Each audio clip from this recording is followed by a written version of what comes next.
இந்த வண்டியில் மிகப்பெரிய மைனஸ் என்னன்னு கேட்டிங்கன்னா, ஸ்டாலிங் இஷ்யூ தான்.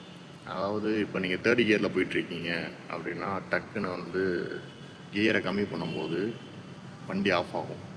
ஸோ அந்த இஷ்யூ வந்து எனக்கு ரொம்ப நாளாக இருக்குது. ஃபஸ்ட்டு எனக்கு இனிஷியலாக வரல. அதுக்கடுத்து ரொம்ப வண்டி ஓட்ட ஓட்ட ஓட்ட ஓட்ட என்ன ஆயிடுச்சு, அந்த ப்ராப்ளம் வந்துருச்சு. ஸோ அது ஒரு முக்கியமான ப்ராப்ளம். அப்புறம் வந்து டேங்க்கு கெப்பாசிட்டி. இந்த டேங்க்கு கெப்பாசிட்டி வந்து வெறும் 13 லிட்டரு தான்.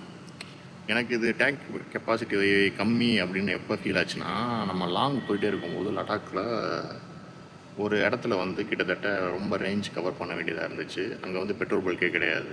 ஸோ அப்போ வந்து ஹிமாலயன் 450லாம் பார்த்தீங்கன்னா 17 லிட்ரு. ஆனால் நம்ம வண்டி வந்து 13 தான். ஸோ அப்போ என்ன ஆகுதுன்னா, நான் எக்ஸ்ட்ரா பெட்ரோல் கேரி பண்ணிட்டு போகிற மாதிரி இருக்குது. வண்டி பெருசாக இருக்குது, ஆனால் வண்டியை கம்பேர் பண்ணும்போது டேங்க்கு கொஞ்சம் சின்னதாக இருக்குது. ஸோ அது ஒரு பெரிய மைனஸ்ஸு.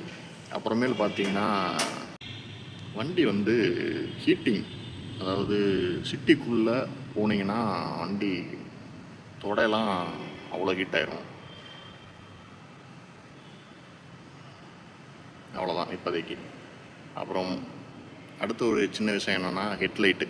இந்த வண்டி வச்சுருக்க எல்லாத்துக்கும் தெரியும், ஹெட்லைட்டு வந்து பெரிய இஷ்யூன்னு சொல்லிட்டு.